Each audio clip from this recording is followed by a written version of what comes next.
Nuriddin aka, bu yerda 2000 xildan ortiq ko'chat turlari bor ekan. To'ppa-to'g'ri. Bu yerda faqatgina sotuv bilan shug'ullanasizlar? Yo'q, biz bu yerda faqat sotuv bilan shug'ullanmaymiz.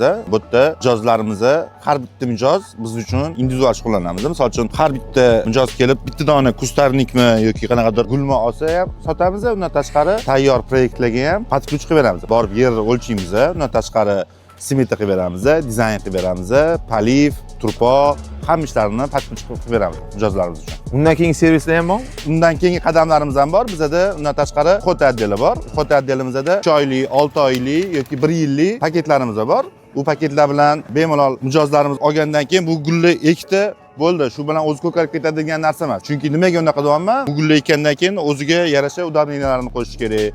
1 yilda kamida 2 marta strichka qilib turish kerak, kesib turish kerak. Nuriddin aka, eng oxirgi, eng katta proyektlarni sanab bera olasizmi? Eng oxirgi proyektlarimiz 2025-yilda Pyramid Tower, Energy, bundan tashqari mana kimyo sanatoriyasida ham juda ham katta proyekt qildik.